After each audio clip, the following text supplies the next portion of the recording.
Nakakahiya naman kay Ching. Hindi, okay lang yung kay Ching. Para kami magkapatid yun eh. Pag yan ang napag-asawa na anak mo, para kang kumuha ng batong pinakpok dyan sa ulo mo! Ay, lapo. B-boy, sana alang-alang sa akin. Umiwas ka na sa gulo.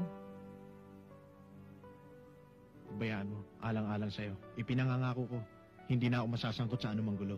At saka maghahanap na ako ng trabaho. Talaga? Para hindi na ako nilalait ni Bagote.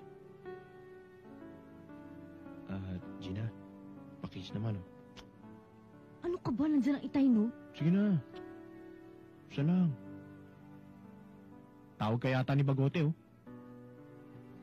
Tatanga-tanga ka. Hoy! Ano yan? Hahalikan yata yung anak mo. Naku, huwag siya magkakamali. Tutuloy na po. Tayo uwi na raw po si B-boy. Ha? Kanina pa kayo ah. Ba't ngayon lang kayo?